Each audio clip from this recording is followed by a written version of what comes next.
dropping in on a class today, a class taught by my good friend and colleague Shadman Bashir that deals with war and terrorism.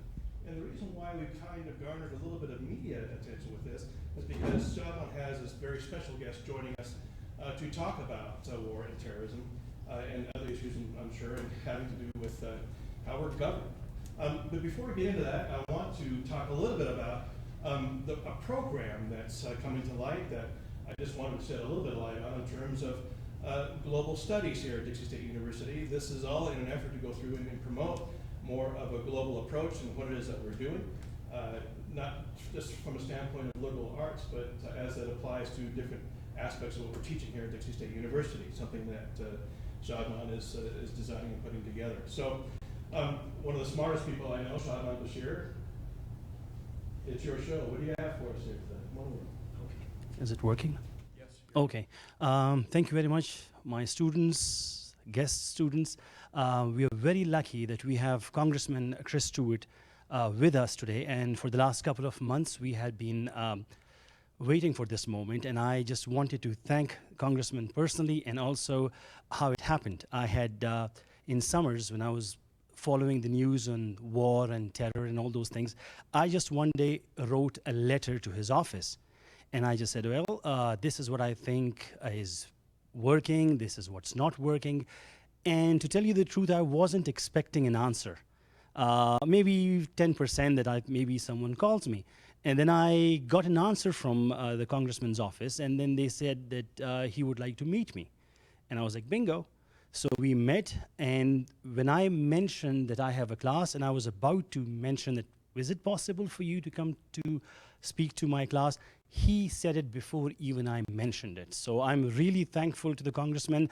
I'm not a citizen yet. Next year I become a citizen, so I know who to vote for. Thank you very much. So Congressman is here, Congressman Stewart. Thank you very much, sir. Now the floor is yours. Thank you. Shadman, thank you. Thank you very much, sir. Thank you. So Eric, thank you for the invitation, and Shadman, thank you for the invitation. And when you're sworn in as a citizen, please tell me. We want to be there for that. That's a special occasion. One of my brothers is a federal judge up in Salt Lake City, and one of the coolest things I've done is be in his chambers when he swears in large groups of new U.S. citizens, and it's really very touching, and I'd love to participate in that if we could. So, interesting topic, right? War and terrorism. If you want to, stand up and just start feeling really happy and enthused and lighthearted, let's go study war and terrorism, right? And it may not be the most, lighthearted or fun topic, but is it important today? Yeah, because why?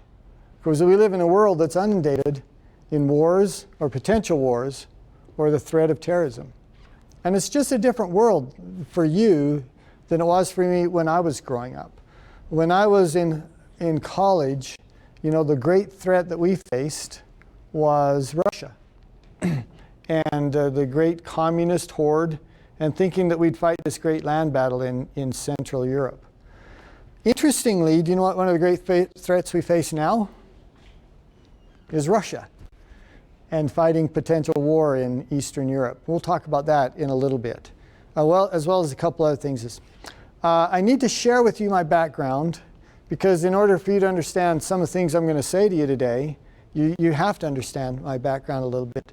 Plus, it's just, I think, good for any time you start a conversation to get to know each other a little bit. And Shadman asked me to take a few minutes and tell you, things that I've done and why they may be relevant. Any of you seniors yet? A couple of you? Some of you, most of you actually. So when I was a senior in college, I thought I was going to go to law school. I come from a large family, 10 kids. You see the wings on my lapel here. These are my dad's Air Force wings. He was an Air Force pilot in World War II. I have 4 brothers that we served in the military. And being in the military was kind of deep in our family's DNA. But when I was about 16, my dad made the suggestion. I grew up farming, and we were out farming together. And he said to me, hey, Chris, I think you'd make a good pilot. You should think about going into the Air Force. And so, as a 16-year-old kid, I did what A lot of 16-year-old kids did at that time. Well, my dad thinks it's a good idea, therefore what? It's a bad idea. Yeah. And so I kind of put it out of my mind. And it was interesting because when I was young, I really, really wanted to fly. But kind of through my teenage years, I thought, no, I don't want to do that, and I don't want to serve in the military. This was back in the 70s and early 80s, and you know, back then, big hair was very groovy, right? I didn't want to get my hair cut, and I didn't want to go do the things that I thought the military was like. So I thought, you know, that's not for me. My senior year of college, I was actually preparing to start applying to law schools. And I was married, had a little boy, and I was at the time going to BYU, and my parents lived up in Logan. And I was driving up to Logan, and I drove by Hill Air Force Base, and I pulled off to the side of the road, a little rest stop there, and I watched the F-16s take off and land. And I thought, you know, that's really what I want to do. I want to fly. I want to be a pilot. And more than that, I said, I want to serve like my dad did and like my brothers have done. So I went home to my wife and said, hey, instead of going into the Air Force, going to law school, what would you think about going into the Air Force? And she said, Chris, that's a terrible idea. She didn't think that was a good idea at all because she had never really been exposed to the military and she didn't know what it would be like. But we did, and we served for 14 years. And I'd be out flying and I would go, I can't believe they pay me to do this. I would do this for free. I would pay to do this. And I'm very blessed, and I really mean that. I'm very blessed to have had a career where I had a point in my life where I said, I would do this for free. And I hope you all find something that you feel that way about. And you know what the biggest impact that my wife and I still feel about our time in the military, those 14 years? It's not the places we went, although that was great. It's not really the flying, although that was very, very cool. It's the friends that we made. And even now, you know, some of those are the dearest friends that we have. We had a kind of a saying among the pilots that I flew with that kind of developed, I don't know where it came from, but we'd say to each other, you know, hey, nothing but love, baby. And I think that was just kind of, that summed it up. You know, you just loved your brothers, and it was an honor to serve. And I got to do some cool things, actually. Shadman didn't mention this, I'll tell you. This is kind of cool. I have actually 3 world records, including the world's record for the fastest nonstop flight around the world. So I got to do some fun things. Got out of the Air Force, business owner, started writing books, which is a whole nother subject. And at one point, 4 years ago, I found myself in Congress. And the thing that I spend most of my time with now in Congress is, you know, there's so many issues that are important. I mean, you name one: regulatory reform, tax reform, entitlement reform, the election, obviously, that's so many of us are watching so closely right now. We could go down a long, long list of challenges facing our country. But what do you think is one of the greatest challenges facing us? And I'm not going to ask you to answer that, because I'm going to ask you to answer some questions in a minute. But very clearly, national security has got to be at the top of that list. After all, what is the fundamental responsibility of the federal government? It's to keep us safe. I mean, that is the primary responsibility of the federal government, is to keep us safe. And we live in a dangerous world, as we're about to talk about. And I have the privilege of sitting on the House Select Committee on Intelligence, and I hope you're familiar with that. Professor, have you discussed that a little bit? It's a really, really interesting committee. Let me give you a little background on it. For one thing, it's a very small committee. It's probably the most selective committee in Congress to be appointed to.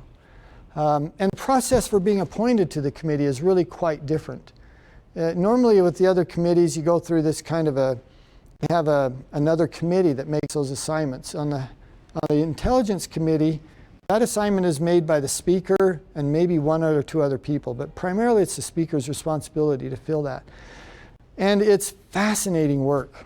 I mean, I just can't begin to tell you, and we'll share some of those experiences. But it's also very important work at this time. So that, again, that's where I spend a lot of my time in Congress, is on national security and some of the issues surrounding that and intelligence concerns. And so we normally spend about 3 weeks a month in Washington. And then 1 week a month, we get to come home to our districts and to our families and, to our constituents and our friends.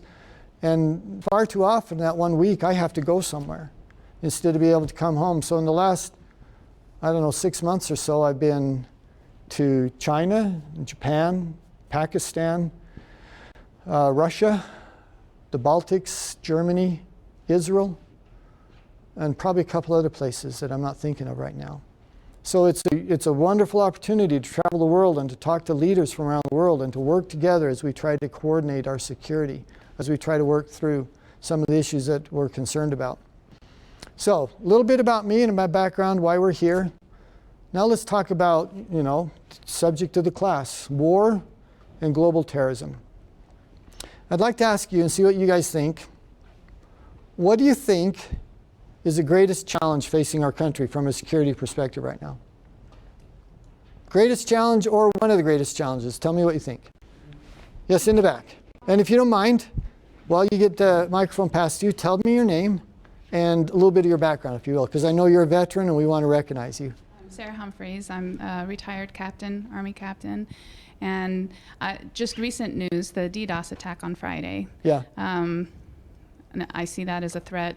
And I wonder what your thoughts are on that. So cybersecurity? Cybersecurity. Huge deal. Thanks for your service, by the way. What was your branch, your MOS? Were you? I was medical logistics officer, but I was deployed in the transportation, cross-leveled involuntarily, and was a combat logistic patrol commander. And did you deploy? Have you got deployments? I did. Yeah. Yes. Where to where? I was in the Sunni Triangle. I was in Ramadi, Fallujah, Yeah. Najaf, Karbala. Yeah, it's hard to watch what's happening there when you've been there and saw I where can't stand it. we used to be. Yeah. Okay. So thank you. So cyber, we're going to come back to cyber. Let's just create a list now. What do you think are the greatest challenges or some of the challenges facing our country from a national security perspective? Yeah. Tell me your name. My name's Jeremy Jocelyn. Okay. And what year in school are you, Jeremy? This is my junior year. Okay. Recently, Russia's claimed that the United States, through NATO, has been encircling them and acting as an aggressor towards a conflict. Yeah. And I would like to know your opinion on if the validity of that statement. Okay. Great question. And I'm going to come back to your questions in just a second. Right now, I just want to list the challenges we have. But would you say Russia is one of the great challenges we have? Russia and foreign relations with NATO. Yeah. Yeah. That's such a great point. And I got to tell you, do you all remember there's this great video 4 or 5 years ago of the administration going through the Russian reset? And remember they had this little red button they pushed, said reset. Actually turned out they'd misspelled it in Russian actually. But they showed Secretary Clinton and others saying we're going to reset our relationship with Russia. And how's that gone? Yeah. Yeah. So cyber, Russia, what other threats do we face? Yes, tell me your name if you would, please. My name is Jacob. I'm a senior here at Dixie, and thank you for your service. My dad spent 31 years in the Marine Corps. Don't hold that against me. Hoorah. Yeah, yeah. Look, the Marines are the real men, right? Now, that's what he tells me. Here's what I say about Marines. I wasn't a real man enough to go into the Marines, but I was smart enough not to go into the Marines as well. So, yeah. Yes, sir. Thank you. I believe perhaps financially, the debt and everything like that we face, the unfunded liabilities is staggering. It's more than I think many of us can fathom because it's many trillions.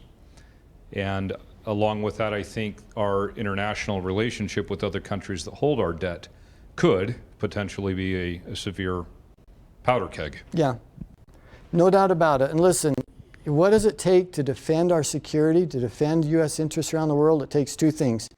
You have to have first the will, and you have to have the means. And can you have the means to defend our nation if you are financially bankrupt? The answer to that is, of course, you can't. You have to have financial sanity at home in order to defend ourselves. So, and thank you for that point. We may come back to that one as well. All right, other threats facing our country. There's big five that we're looking for. We've hit a couple of them. Surely there's more. What's the one thing we read about all the time? Yeah. Tell me your name. I'm Taylor Price. I'm Taylor? from Fairbanks, Alaska. Okay. I grew up on Eielson Air Force Base. Okay. And, So your dad was an Air Force guy? No, actually, I just lived close to the base. I just Okay. had a lot of military influence. Yeah. But I believe that the embedded terror groups within the United States is a constant threat that we should probably advise. Oh my heavens. Well, and I think we're just hitting the tip of the iceberg on that. Yep. So we've got Russia, cyber, financial, terrorism. Any others? Still looking for 2 more that we got to understand. Threats facing our country. We got to come over this side. You guys haven't said enough. We'll put pressure on you. Any others? Yeah. Okay. Recently, the rising conflict in the South China Sea Oh yes. and the Chinese government proclaiming that Australia entering the South China Sea would be an act of war. Yeah. I was considering if you could see that actually giving rise to a conflict. Well, you know what? I can see a lot of things giving rise to a conflict, actually. And let's pray that doesn't happen. But the reality is, do we think we can go the next 1,000 years without having a war? Probably not. Can we go the next 100? Probably not. I mean, it's just within the nature of man that we find ourselves in conflict sometimes. And, you know, look, I'm not predicting that. I'm certainly not advocating that. I'm just observing that often at times nations come into conflict. And especially when you have these principles in conflict. And one of them is this idea of a liberal democracy and defending that freedom and those freedoms around the world, and those who would take those freedoms away. Okay, so China, I would add one more, and that is, we got one. Yes, go ahead. Well, I guess like North Korea. Yeah. It's kind of a big deal still. So. Kind of a big deal still. And why are they a big deal? Well, just the nature of the government, the totalitarianism, and their secrecy to their nuclear capabilities is relatively unknown. That's exactly right. I mean, imagine one of the most backward, devastatingly poor, totalitarian governments in the world, and yet they developed nuclear warheads. And they don't just have one. And what have we seen them do over the last 6 months? Nuclear testing. And what else? Not only nuclear warheads, ballistic missiles, including submarine-launched ballistic missiles.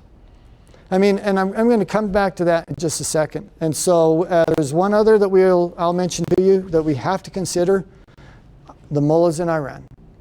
And the instability between the Sunni and the Shia right now, between the Persians and the other Gulf states, and this agreement that in an effort to forestall them from developing nuclear weapons, actually just about guaranteed that they will develop nuclear weapons. It just set a timetable for them being allowed to do that. So, and I mean, in my opinion now, from my perspective on the Intel Committee, my military background, those are the big 5, and maybe 6. Cyber, Russia, China and the South China Sea, terrorism globally, and the mullahs in Iran. And I think we'll spend a little time talking about those now. So let's go through them one by one if we could. One last thing a point I want to make before we break them down a little bit. Okay, we listed 5, maybe 6. If you pick up a newspaper today, or in the last 5 or 8 years, which one of those were you the most likely to read about? Terrorism, right? Terrorism. Do you think it's the most important threat we face? Because I advocate on the committee and other public forums now all the time. I say, you know what, in my opinion, we have spent so much blood and treasure fighting this idea of terrorism that we have done it to the detriment of these other concerns. You know, in my opinion, we've kind of strained at a gnat and swallowed a camel, if you will, because do you think, I mean, honestly, do we not think and realize the threat that Russia would be to us right now? Or a miscalculation in the South China Sea and what China's intentions are? And that's one of the things that we have to address from a national security perspective and from a policy perspective. And that is, have we balanced our resources? Have we balanced our attention to actually reflect what the threats might be? Because I can pretty much promise you that we haven't.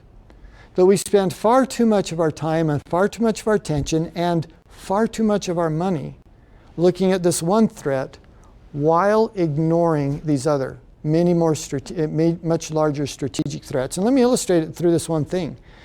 You don't need a bunch of fighter squadrons to destroy terrorism, do you? Now, they can be helpful, and if we talk about ISIS and how we could defeat ISIS, it's going to take some air power, but it's not the only, or it's not the primary tool that you have to engage with that. But if you find yourself in a major conflict, is air power important? Absolutely. Is sea power important? Absolutely. Is infantry and the number of soldiers you can put on the ground important? Absolutely. And this is what we've done to our military, and I'll give you just one illustration.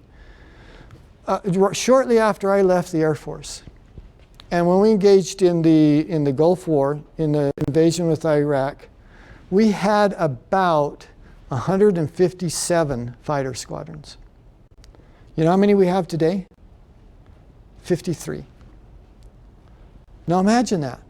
We've gone from 157 to about 53, maybe 56, depending on which ones are being active and a couple other considerations. And of those, about half of them are not combat capable. They're not combat ready. They don't have the ammunition, they don't have the spare parts, they don't have the manpower, they don't have the fuel and the ammunition to actually deploy and go to war.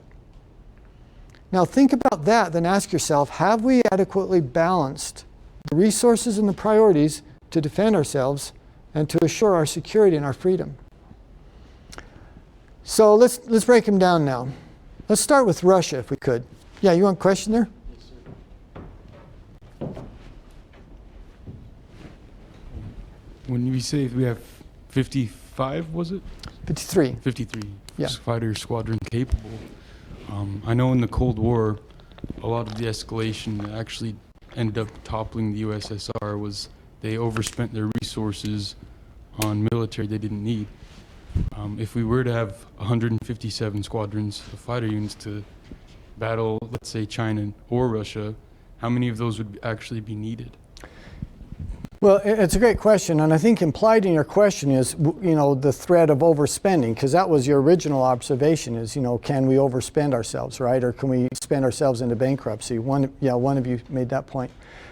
Look, if we were to find ourselves in a major conflict with either China or Russia, or frankly, a coalition of our adversaries, perhaps in the Gulf War, or in the Gulf area, no, we need many, many more than 53.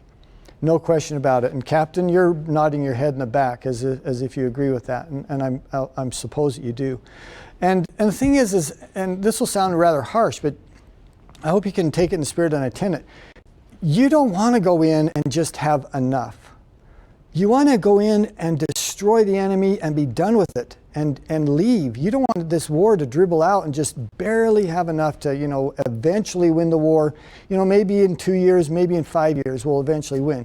You want to go in and destroy the enemy and be finished in 6 months. That would, I think, be the primary or a much more preferable outcome. Yeah.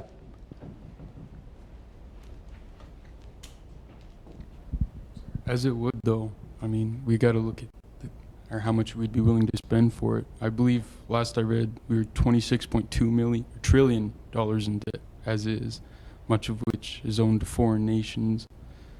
Yeah. Yeah, and look, again, I take your point. We have to be able to pay for it, but and our debt's not quite as high as you said. It's approaching 20 trillion, but it's still, incredibly high. But I would go back to something I said earlier, and that is, what is the primary responsibility of our federal government? And if we can't do this, then what difference does the other stuff make? And let me conclude your point with this, if I could, and that is, if we are strong, then we don't have to go to war. If we're strong, then we avoid a war, hopefully, because, as I said, the ability to defend ourselves comes down to our national will and our means to defend ourselves. And if our adversaries don't question that, then hopefully we avoid the war. And we don't send you guys, to war, which is what all of us are trying to achieve. Let me talk about Russia for just a second and see if you guys have any thoughts on that. Do you think the reset was successful? Any thoughts on that? This happened when some of you were very young. It happened when some of you were 14, 15 years old. You weren't paying much attention to it at that point. Yes? I think I can do it without the mic.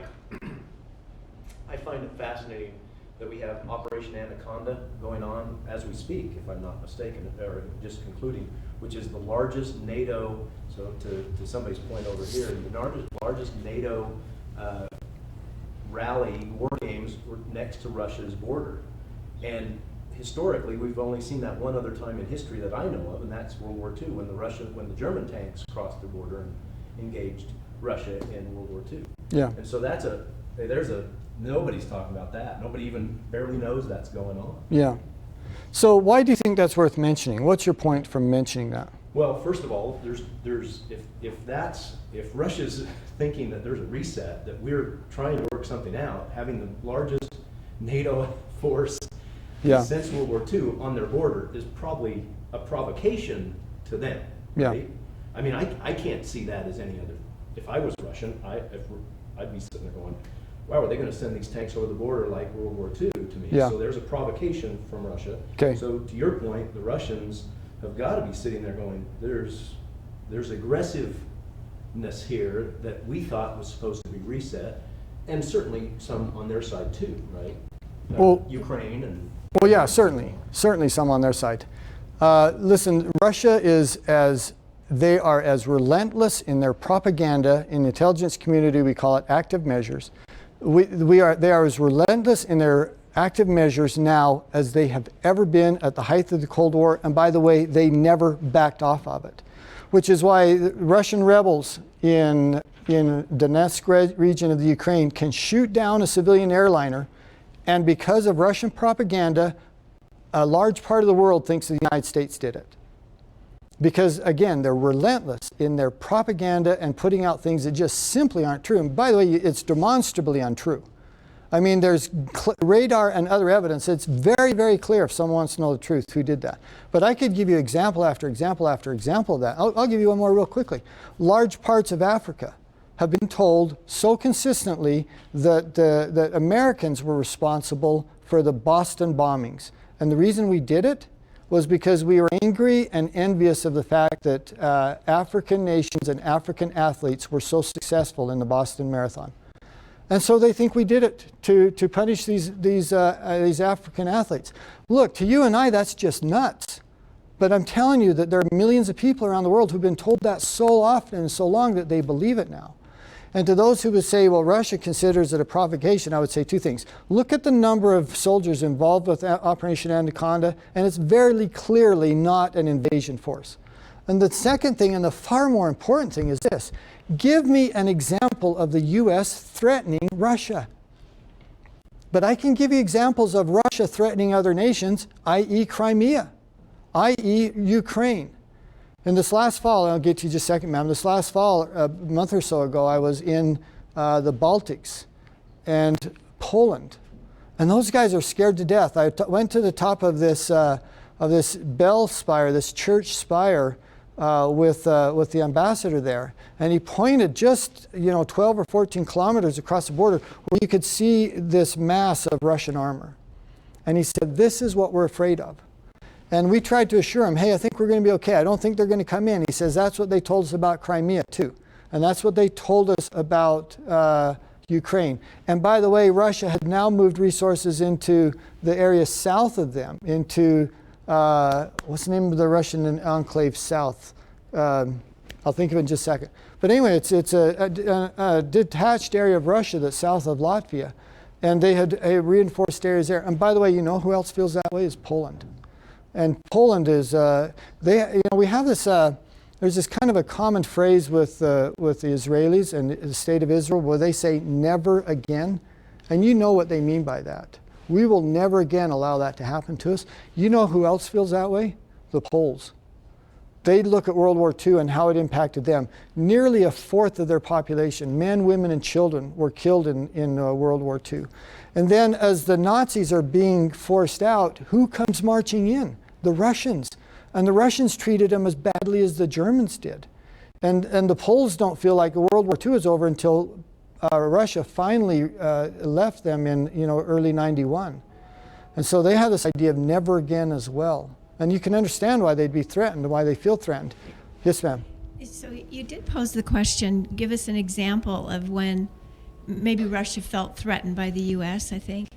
So you're describing a certain psychological mindset, and you're speaking as an American. You're interpreting this as an American would. And so what I'm thinking is, how does Putin, because he's Russia, he's in charge, how does he interpret Ukraine's interest in going towards the West and becoming a NATO member, for example? Well, for him, that is a threat. And he's got an illegal, negative situation on his hands in Russia, unhappy people. He's a tyrant.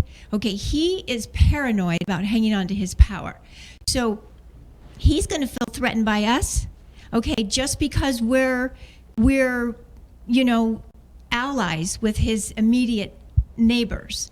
So I think it would be helpful if we could think like Putin a little bit more and see what actually does provoke him to invade Ukraine, for example, and feel like we're, on his borders, for example. What is scary to him, and how does he feel threatened by us? Yeah. Because I think we're getting reactions from him that we are maybe don't understand. Yeah.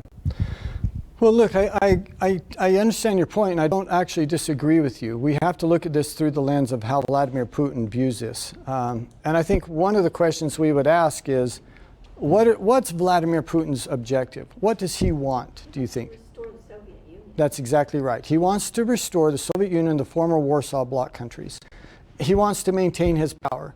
He's become one of the richest men in the world. Not bad for government work, right? But Vladimir Putin is a former KGB thug who wants to restore the power and the glory of the former Soviet Union. And he's been pretty effective at doing that, partly through proxies and others that he's put in some of the former Eastern Bloc countries, and partly through military action. But here's the moral question we're left with then. Let's take the Ukraine, or let's take Hungary, or any of these other former Warsaw Bloc countries. What if they have a democratically elected president who says, we want to associate with the West. Our values are Western thinking. The market, the economic opportunities, the chance for our children to have a better life is much more secure if we are aligned with the West than it is if we're aligned with Russia. And they are free people who make that decision by themselves. Who are we to tell them no? You can't. We won't let you do that. And yet that's what Vladimir Putin essentially wanted us to do. To take a free people and say, you can't make that decision. And that was, again, the moral quandary we were left with. Now, I understand from a Russian point of view that they viewed that, the expansion of of NATO on their borders as being threatening. I understand that. And there was no question that came with some military considerations. But at the end of the day, as Westerners, what else were we to say? No, you can't join with us. No, you can't be like us. Because that's an unacceptable solution, it seems to me. And it doesn't mean that this thing is not fraught with error all through it. It is, which is being demonstrated right now. But I think we were trying to make the best decisions in the context of where we were at that time, and I don't know how we could have done much else. How do we turn to Poland and say, no, we don't want you? How do we turn to the Ukraine and say, you're a democratically elected leader, but we don't want you. We don't care if your people want to join with us or not. So it's a good example of kind of the, how the answer is not always obvious. And again, you bring up a really good point. Yes? To the point that you made about the government's primary responsibility to keep us safe, there is an ongoing discussion on citizens' own privacy and things like that. And where is the border? Where is there a balance between what the government will do in the name of safety and national security versus, Fourth Amendment, things of this nature? I wonder how you, as a legislator, think the government should and will balance that. Again, it's a great question. It's very relevant today. If I were to ask you, I won't ask you to raise your hands, but if I were to ask you, how many of you think the government is reading your texts and your emails? A bunch of you would raise your hands. I can promise you they're not. But I can promise you that. I can look you in the eye and promise you that, and some of you won't believe me anyway. Because there's been this narrative from Edward Snowden, and by the way, he is one of the most destructive traitors our nation has ever seen. And no question about that. We worked hard on the Intelligence Committee for the last few years to release a report on Edward Snowden because we wanted the American people to know. He took something more than 1.5 million documents that had nothing at all to do with NSA. Nothing at all to do with the metadata, gathering the phone numbers. They had to do with our military hardware, they had to do with our missile systems, they had to do with our plans and our policies on defending U.S. interests around the world. They had to do with anything you can imagine, nearly, he had information. And by the way, he started stealing that stuff as soon as he got in a position where he could. And he did take some stuff on the NSA. You know, so he takes 5 or 6 documents on the NSA, then he takes 1,499,094 other documents that have to do with our national security, and he steals them and then ends up in Russia. And I'm adamant with people when they say Edward Snowden's a hero. I say, dude, you have no idea what he did. It's cost us to date more than $2 billion to try to make some of the changes that are necessary because of the things he stole, and we're not even close to being finished with that. So putting that aside, because a lot of the basis to your question comes from Edward Snowden and his revelations about NSA. Sitting on the Intel Committee, I was one of those who advocated, the Patriot Act went too far. And here's a reason why. When we write legislation in a panic, it's almost always bad legislation. And how did we write the Patriot Act? Right after 9/11, right? And it's like, hey, we got to do something. Gosh, this is dangerous. Congress should do something. Let's pass some laws. And so we went and passed the law, and we ended up with the Patriot Act. Another example of that, kind of a different topic, Dodd-Frank. Which at the end of the financial collapse, the crisis in 2008, we wrote financial industry laws, and it was just as bad and as bad of an overreach as the Patriot Act. And which is coming to your point, Captain, if you don't mind me saying that, about cybersecurity. We've been working really hard on a cybersecurity bill because we're way better to do that now than we are to wait for a cyber attack and then go write the legislation, because we will overreact once again. And we have a good cyber bill that's actually through the House and through the Senate, and I hope we get that a final version of that passed. We did the initial take this last year, but we need to do more, and I hope we have the more thorough bill sometime in the next 6 months or so. So again, I proposed and others did reforms to the Patriot Act. We passed that in the House, a little harder in the Senate, but we got it through the Senate, and the President passed it. And it was an appropriate response. It really did pull back some of the overreach of the federal government that I thought they had been doing. Yes, sir. Quick question for you on this same area. We hear a lot about Russian cyber. WikiLeaks releases something, and everybody says it's the Russians. Is that how close to the mark is that? I'm not going to answer specifically on that if I could, just because I have to be kind of careful what we say. That's the problem on the Intel Committee. We were very, very careful in what we say publicly, because all the time in the back of my mind I'm going, is that classified? Is that unclassified? And I don't want to be like Hillary Clinton, who became famous for having unclassified stuff that and talking about things I shouldn't have done. I will say this: there are 3 main actors on cyberspace. Russia, obviously, and their primary objective is denial of service. It's actually to damage and to influence U.S. ability to defend itself. The second great actor, do you all know? China. That's right. What's China's primary objective? Is it to harm us? Not necessarily. What is it? That's right. They want to steal stuff. And they've stole billions and billions of dollars worth of stuff. And they're very, very good at it. Third actor, Iran. And they're very good at it as well.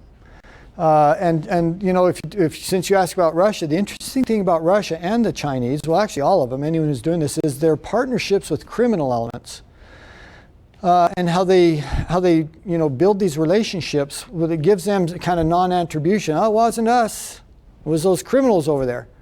Well, those criminals are working in your buildings. They're many times being paid by you, and they're using your computers. Yeah, but it wasn't us. It was those criminals over there. And it gives them kind of a little bit of a firewall between them, so they can say, hey, it wasn't us. You got to talk to those other guys. But those three actors are very, very good at it. Now, did they do WikiLeaks? Again, I really can't comment on that. But I will say this as an example of our fears with them. I was in Moscow last summer. And when I came home, I did some media interviews. And one of the things I mentioned, it was kind of an offhand way, but it kind of caught on. And so I ended up doing a lot of media about it, was I said, I'm worried about Russia interfering with our presidential elections. Well, that wasn't because I'd had any specific threats or specific briefings on that. It was just a common sense conclusion because they had done it in Ukraine. They'd done it in Norway. They'd done it in several other Western European nations. And so with the, kind of tenacious and bickering and the back and forth of American politics right now, it just seemed to me this would be something that would be helpful to them if they tried to do that. And I was asked by the media after that saying, well, is it because they want Donald Trump to win? I said, no, I don't think they care at all who wins. What they want is to just erode the foundation of our democracy, erode our faith in those institutions that we have to accept, when one of those is being a free and a fair election. And if we don't believe our elections are actual free, and if we don't believe they're fair, then, overnight it erodes that kind of faith in our government. And by the way, it weakens the next president to a large degree, if you can tell the story that the Russians had manipulated the election. And I think that's what they were going after if they did interfere with that. So when the dialogue was exposed that the DNC had somewhat had a hand in eschewing the elections away from Bernie Sanders, are you saying that, would that be, would Russia have a hand in, making that dialogue up, or would that have actually happened? Is there evidence that Russia fabricated those emails? Or is the American government, or is the DNC, it's not the government, is the DNC somewhat responsible for that, would you say? Well, I don't. Although Hillary and others have hinted that, and her campaign chairman, who has thousands and thousands of emails out there, they've kind of hinted or wanted people to believe that those emails were fabricated, but there's no evidence at all that they were. Almost everyone accepts. In fact, I don't know anyone on the national stage who has not said these are not authentic emails. It's too easy to go and prove if they were or not. So they've never really tried to say, no, they've made this up or they've doctored the emails. They've objected to them doing it, obviously, but I don't think anyone has said that they've been manipulated. Was that your question? Was that what you were asking? Maybe in the sense that a sixth or seventh point to be a threat to national security would be the loss of American confidence in politics. Yeah. Because of corruption such as the DNC. Well, then, yeah, and so there's no question that that was one of their objectives in releasing that email. And you'd have to go talk to Mr. Assange and WikiLeaks to understand, what their motives were. And by the way, it's in fairness, 3 or 4 years ago when they were releasing things that were harmful to the Republican side or conservatives, the Democrats loved WikiLeaks and the Republicans hated them. And now they're releasing information that's damaging the Democrats, and the Democrats, and the Republicans have flipped their view on that right now. Okay, all right. Was there any other comments before we move on? Any other questions? Okay, I want to hit on a couple things just I think quickly in the time we have remaining. One of them is my worries in the South China Sea, and you have this remarkable event taking place there that I think you all have studied. And if not, you're aware of it, just I would hope from reading the newspaper, where China has claimed inside other nations' exclusionary zones, inside the traditional 200-mile border that they would consider their territory, and they've taken some sandbars that are no bigger than this room, and they've dredged and they've created from that 2,000 and 3,000 acre military bases. They have runways. They have hangars, have fuel storage, have generators, billeting, all of the facilities you need to host a military installation. And it's very clearly illegal what they've done. So when I was in China last spring, we asked him about that because at the time, the Philippines had filed suit, although it's not really filed suit, but we'll use that phrase because it'll help us understand it better. They'd filed a claim in the international court saying, hey, China has infringed on our sovereign territory. They are just outside our borders. We need your help to enforce this. And when I was in China last spring, we asked about that, and they said, we don't care what the World Court finds. We're going to ignore their finding regardless. And they just simply didn't care. So how did the World Court find in June? Do you remember? They found for the Philippines. They said, yes, China is breaking international law. China has infringed on sovereign territory of the Philippines, and by the way, about half a dozen other countries as well. And the Philippines, you know what they did? Nothing. And in fact, if you've watched over the last couple of weeks, what has the president of Philippines done? He's just got back from a 4-day trip to China, where he said essentially, you know what, we're not partners with the US anymore. We're not going to have any more military alignments with them. We're not going to have any more military exercises with them. And economically, we're going to turn to China. Why did they do that? They won. They were in a position of superior legal authority. They could have enforced this, but they didn't. And the answer is really important for us to recognize. And that is the Philippines and some other nations there as well have looked strategically at the world, and they said, you know what, we don't know if the United States is going to be an important part of this region in the future. But we know China is. And it may be that it's in our long-term interest, it may be the only way we survive, is to align ourselves with China and to begin to sever or diminish our relationship with the United States. That is a remarkable event that's taken place in the last 6 months. It changes the dynamics in remarkable ways, and things we haven't seen since the end of World War II, really. So you have the president of the Philippines, who's a little bit of a, I don't know what, this being broadcast, I'll be careful how I describe him, but look, he's a little bit of a character at least. Some of the things he said are just absolutely nutty. But he's not stupid. And he went to China and said, we're your partner now. And we're going to begin to sever our relationship with the United States. And they're not the only nation that's thinking that. In my travels with the intel community, I can't tell you how often I hear national leaders say essentially the same thing. Where is the United States? We don't know if we can count on you anymore.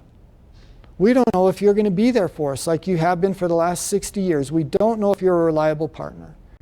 And the next president, whoever it's going to be, is going to have an enormous challenge rebuilding some of those alliances that have been brought into question over the last few years. And it's incredibly important, in my opinion, that the next president does that, including some of our traditional allies like Israel, the only democracy in a very, very troubled part of the world, the only democracy that honors women's rights and the rights of minorities and the rights of minority religions, the only democracy that has a peaceful transition of governments. And we have them and others who are looking at us, and they are also forced now to relook at some of their alliances. Why? Because Vladimir Putin has been brilliant in what he did in Syria. And he's interjected himself there in a way that will allow him to have a presence that they've wanted since 1947, since the creation of the State of Israel. And they have been precluded from having that physical presence, and now they're there. And so they're building a great military installation there. They've got a warm water port in the Mediterranean, and they have no intention of giving that up. When I say they, I mean the Russians. And so it forces all of those neighbors now in that area to deal with them. And they haven't had to do that in the past.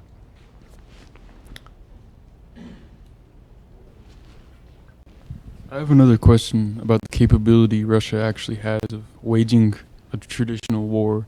I've read recently and heard news reports, I guess, of a declining population and an unstable population within Russia itself.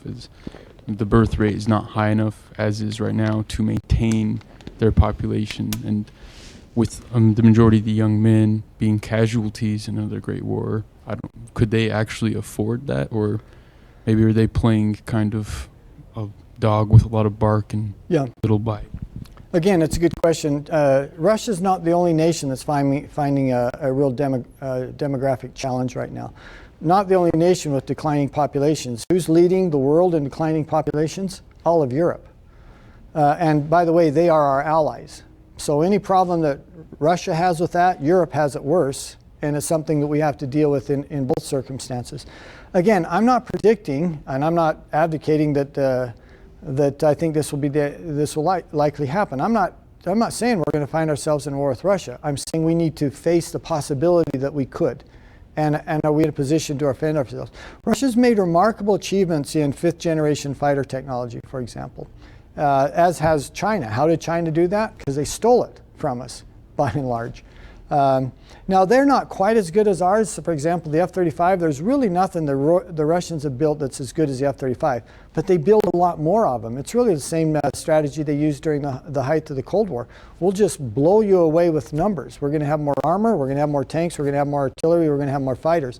They won't be as good, but if we go 4 against 1, we'll take our chances on that. But yeah, there's no question that Russia has some demographic challenges. They do. You know, though, did you know that they've doubled their spending in military since 2012? Just since 2012, they've doubled the amount they've spent in military. Let me see if there's anything else that anyone else has got questions or comments we have, and then we're going to wrap this up, I think. Yeah. Okay. Any more? All right, sir. We'll give you the last word.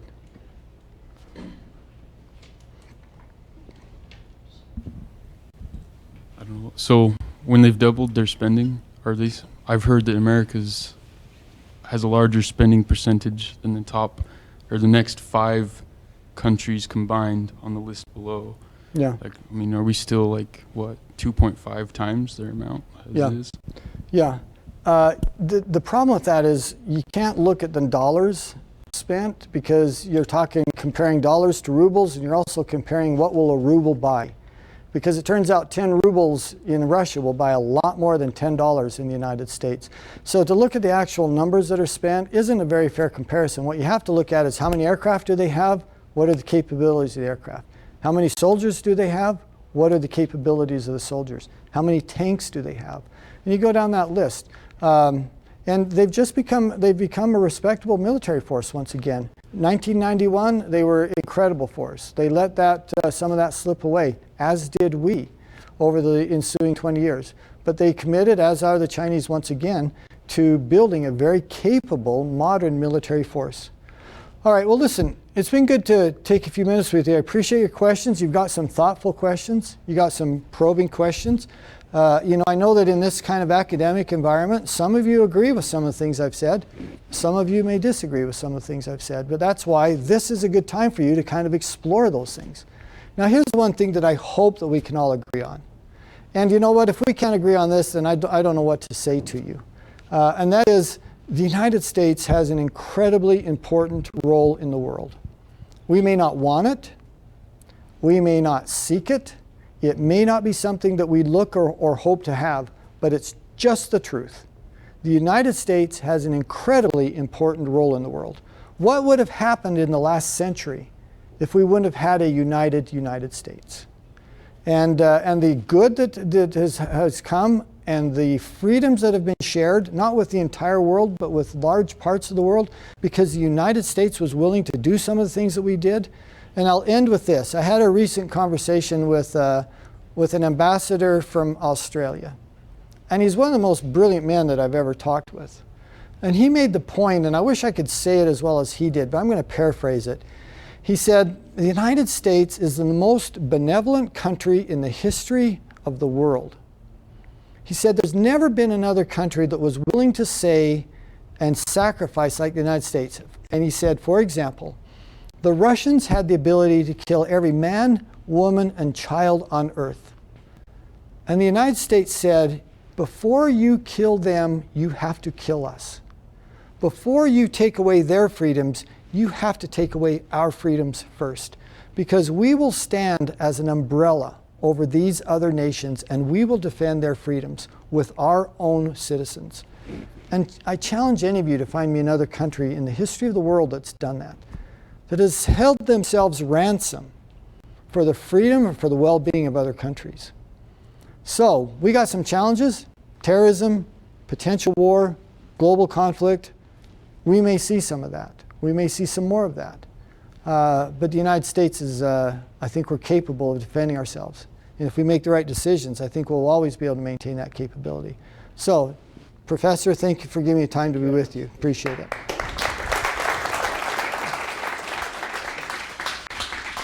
Thank you, Congressman. Well said.